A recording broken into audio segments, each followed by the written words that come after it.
Welcome to the Piston Fanatic. I'm your host, Dave Dalton, and I'm excited to share my passion and perspective of our Detroit Pistons as we go on this fantastic voyage together. I've been a die-hard Piston fan since the days of Dave Bing and Bob Lanier. I've also been the varsity basketball coach of a very successful program in northern Michigan. Thank you so much for listening. Please subscribe. Our Pistons got annihilated tonight by the Boston Celtics, 123 to 99. We're just coming off a huge win at Madison Square Garden against a real good Knicks team, and the game prior to that was against the Celtics, and we got way behind and we cut it back within 5 and played really good the last 3 quarters of the game. But tonight we were just completely outgunned, and it's hard to explain. We're not that great. That's one thing, and we're going to be really inconsistent, and we're going to still have more good games where we play really well against good teams, and I've said this repeatedly throughout the season, and we're going to look bad sometimes. And tonight we could not make a three, so we missed our first 12 threes. We were 1 for 14 at one time on threes, and we're coming off 2 games back to back where we made 23s and 21 threes in the games and shot 50 and 51% on threes. So it is just really hard.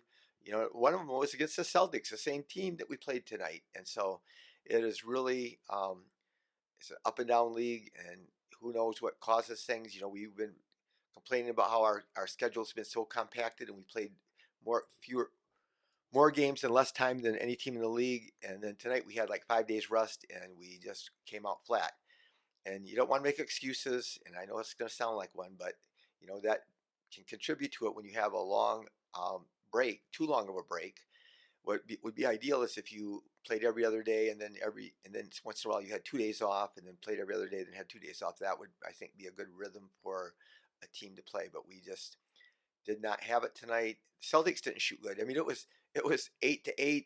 We were halfway through the first quarter, or more than halfway through the first quarter. So it just was one of those games. And then the Celtics started making Pritchard. He bombs away. He made a bunch of threes, and he had a lot of points. And he's a good shooter, and he shot well all year. But Tatum didn't play for them, and so that was a break for us. But we just, again, it's a game I don't even feel like talking about the game. So we got other things we can talk about. But first of all, I guess Cade had a good first half, but in the second half he wasn't that great, and so he ended up 9 for 22, and he had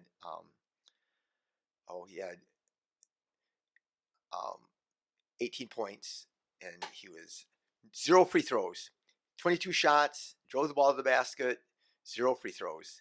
He had 3 turnovers in the game, only 3 in the first, and all were in the first half.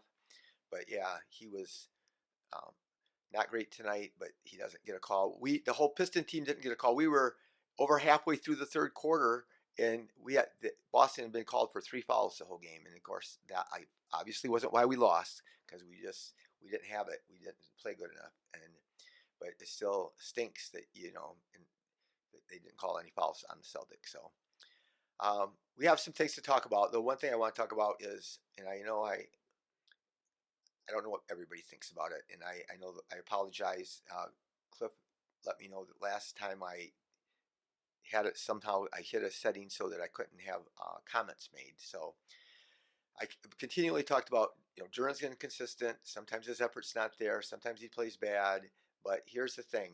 Everybody does love Stu, and I repeated this over and over again. I love Stu, but everybody thinks that starting Stu's the answer. Stu's great. Stu's awesome. Stu's playing the same amount of minutes as Duren. He's averaging 6 points a game. I mean, he's playing a little bit less than Duren, but not a lot. So Duren was out tonight. And so, we got Stu, and we should just play Stu and just bench Duren. People have been talking about that we need to teach Duren a lesson, and maybe that will inspire him to play better. But I think he's just a young player, and I think that there's just something in his head that doesn't quite click. I think, like I said, he likes to stomp around on the court like he's this macho guy, and I think that kind of hurts him. But Stu tonight, he 1 for 2. Our starting center played 28 minutes, 1 for 2. 5 rebounds, 0 assists, 1 block. It was a great block. He blocked Porzingis. It was a fantastic block, but 2 points. And everybody thinks he's the answer. They think, oh yeah, let's start. Another thing I could say about, there's different things talked about the off and on numbers of certain guys, or how good we are with one guy on the court versus another guy on the court. And we're definitely better. The numbers, the analytics show that we're better with Stu on the court than with Duren on the court.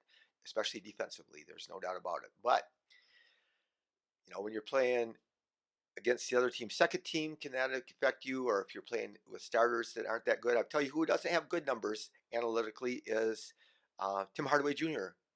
He's got like the worst on-off numbers on the team, and nobody complains about him.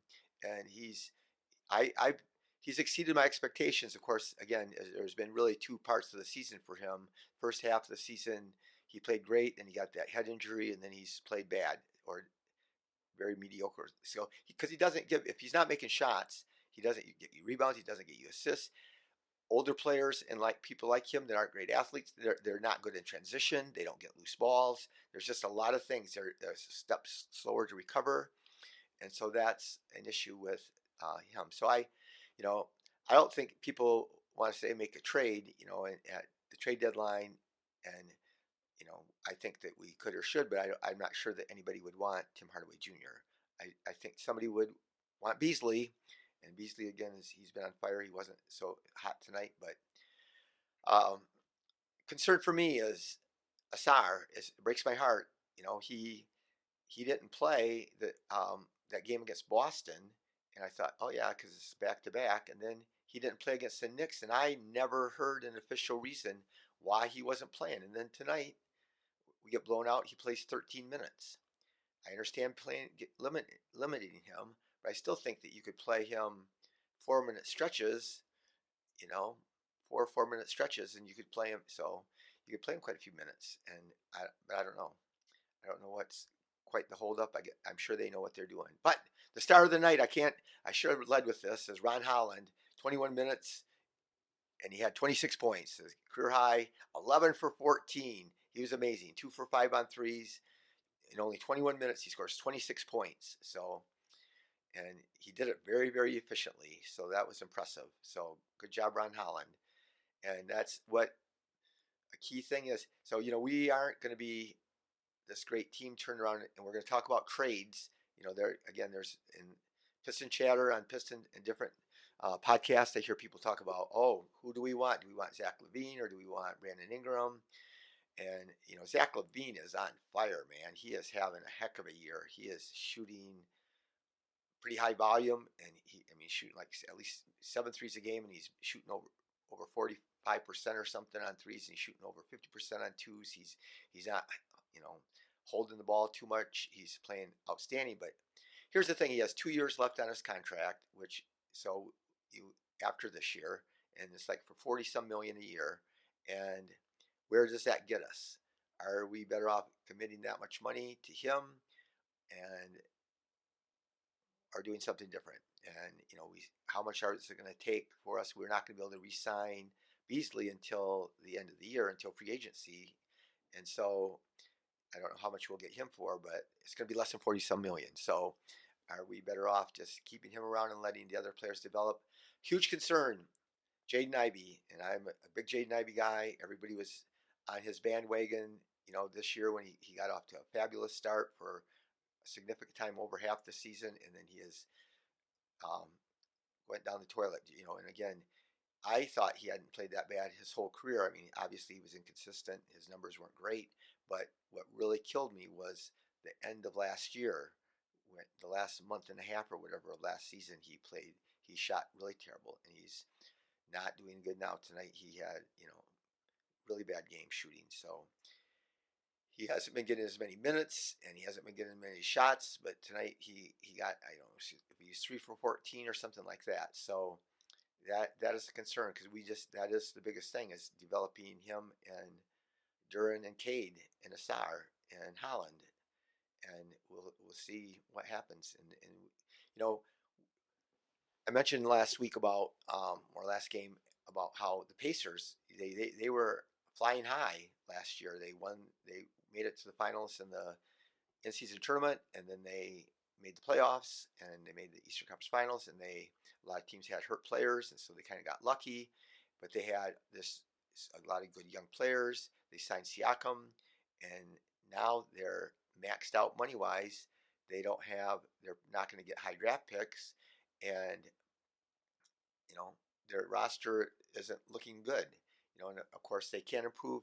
think we can see this in the NBA all this year. It's just teams go up and teams go down. Teams get hot, teams get cold. And so could the Pacers get their act back together again and finish out the year strong? They certainly could. Just like the Pistons can have a good stretch and play better. But anyway, let's talk about trades and Zach Lavine. And like I said, if we want to commit that much money, it would be okay to bridge because this is good. This is fun. It's nice for the team to win. I still want, and nobody wants to hear this, I want the young guys to play. I'm happy with Beasley playing and Hardaway and Tobias. Maybe I would play, unless they're playing well, I wouldn't play us. But automatically, like JB is given a lot of respect to Tim Hardaway Jr. So he starts every game, regardless of how he plays. He's going to start because he respects him. Tobias has played better lately, but he had a lot of bad games where I would have reduced his minutes, even though you could have still started him. But Fontecchio doesn't get the same respect, and he had a bad game tonight in his very limited minutes. But I'm not so sure that a lot of those games earlier in the year that he would have played better than Tobias. But again, JB's been in the league a long time, and he's seen that veterans get respect, and those guys I think probably have earned respect in practice and locker room, the way they handle things. But still, we're we don't want to develop those guys. I mean, we got to, Hardaway's contract's up this year. I would be surprised if we did re-sign him, and I won't be surprised if we re-sign Beasley, obviously, and we have Tobias for this year and next year. So um, I'm sure nobody would want to trade for him. But Brandon Ingram, another case that again everybody talked about, and he was having a fantastic year. He's injured again, so that's the thing. Lavine hasn't been injured, but he's been injured a lot in his career, and he hasn't been hurt this year, and he's been playing great. But when you sign a guy and pay a guy 40-some million and they get injured, and the problem with Ingram, everybody knows, is that they're going to want some assets for him, and then we're going to have to sign him for 4 years after this year and pay him. He wants over 40 million a year, and do we want to pay him that much money? So I don't. I'd rather wait and see about other people. But it isn't easy. There aren't free agents. Everybody talks about. I hear people talk. Oh, but we need another wing. We need a shot creator. We need a wing that can create shots. So guess what? Everybody in the NBA needs one of those guys, and there aren't very many of them. And if there are, teams aren't wanting to trade them. So it is really hard. And so it is a great thing to do if you can get a quality player in the draft. And I would love us, like you said, before the season started, I didn't anticipate we would do this well. I thought we were going to play much better than last year. I said that. I thought we were going to be a lot more fun to watch, which tonight we weren't. But we have been a lot of nights even when we've lost. And but I would like to finish, you know, win close to 30 games and get a top 5 draft pick. That's asking for a lot, but that's what I would want to do. Here's the thing, though. We're not playing Fontecchio. I thought we were going to start him. I thought we were going to play him. All of our lineups played better with him. He shot great from 3 last year. He played really well, but he just hasn't got minutes. He hasn't got minutes because we're giving minutes to Tobias, Beasley, and Hardaway, and that's coaches. It's his prerogative to play those guys. So Fontecchio's not doing anything. I was shocked. I thought we should have signed him for more money and more years. I wanted to have a 4-year contract with the 4th-year team option. That's what I wanted, and I would have paid him almost double what we paid him.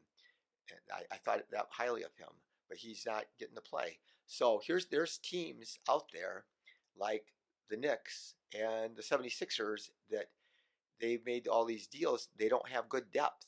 And again, what the Pistons need is a guy that can shoot, that's a wing, and he can do that. He could do that for a team. And the Knicks and the Sixers are really limited financially, so he's got this really low contract, really cheap contract. So could we trade for the Knicks and get back our pick, that heavily protected pick that they still own? Maybe they traded it to somebody. I think they did. Yeah, I think maybe that probably was in the Karl Anthony Towns deal. So I could be wrong about that. But regardless, Fontecchio is a guy that could be a rotation player on a playoff team, that teams that are really limited, like I said, these top teams that they have a lot of pressure. All these teams have to win. They plowed in all their chips, the 76ers and the Knicks and the Suns and all these guys, and even the Timberwolves. They don't have options. They have all their money used up. So, and they're going to have to probably get rid of somebody. We're talking about maybe the Pistons get Naz Reid. There's not hardly any good free agents next year. So we'll see what happens, but I just be interesting. Another thing I want to say about trades is I think that a lot of the players that were traded or signed during the offseason, a lot of players become trade eligible not until like December 18th or 15th or 18th, somewhere around here in the middle of December. And so a lot of players aren't eligible. There are still players eligible, but here's the thing. The NBA teams don't do it. They don't trade. They don't trade even when that date comes by. A lot of people talk about it all the time, that there's all these players eligible now, but there's typically just one trade or two trades made in December, before February, before the trade deadline. Another thing that stinks about the trade deadline, and I think this is ridiculous in every sport, is the NBA season, the All-Star, the trade deadline is 2/3 of the way through the season. So is the All-Star game. So you trade for a guy. I would want to trade if I was going to give assets up to get a guy for the rest of the year, especially if they were an expiring contract. I would want to get him as soon as I could.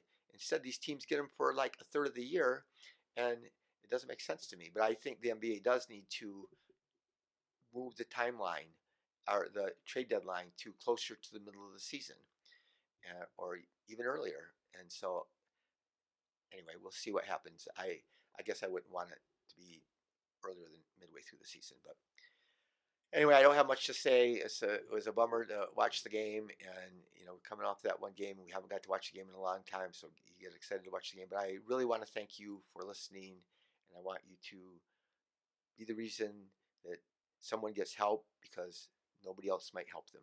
You might be the only person. So thanks for listening. Let's go Pistons.